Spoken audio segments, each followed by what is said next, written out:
ப்ளவுஸில் பேக் பார்ட்டில் எப்படி பர்ஃபெக்டாக கீழே மடிச்சடிக்கிறதுன்னு பார்க்கலாம். இதுக்கு முதல்ல நம்ம ப்ளவுஸோட மெயின் கிளாத்தோட லைனிங் கிளாத்தை சுற்றி ஜாயின் பண்ணிவிட்டு கடைசியில் தான் நம்ம அந்த 2 இன்ச் மடிச்சடிக்கணும். கீழே 2 இன்ச் விட்டால் தான் நமக்கு ரொம்ப ஸ்டிஃபாக நிற்கும். ஃபஸ்ட்டு ஒரு இன்ச்சுக்கு மடிச்சுட்டு நல்லா தேய்ச்சி விட்டுக்கோங்க. இப்படி ஃபுல்லாக தேய்ச்சிட்டிங்க அப்படின்னா நமக்கு ஸ்டிச் பண்ணும்போது ரொம்பவே ஈஸியாக இருக்கும். பர்ஃபெக்டாக அப்படியே நிற்கும். இந்த மாதிரி 1 இன்ச் ஃபுல்லாக நல்லா தேய்ச்சி விட்டுட்டு மறுபடியும் 1 இன்ச் மடிச்சுக்கோங்க. இப்போ 2 இன்ச் ஃபுல்லாக அந்த மாதிரி மடிச்சு விட்டாச்சு.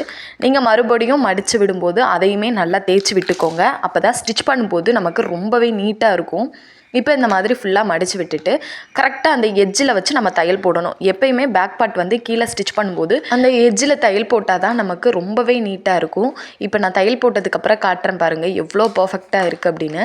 இப்போ பார்த்தீங்கன்னா தெரியும் எது உள்பக்கம் எது வெளிப்பக்கம்னு தெரியாத அளவுக்கு இந்த மாதிரி தான் நம்ம ஸ்டிச் பண்ணணும்.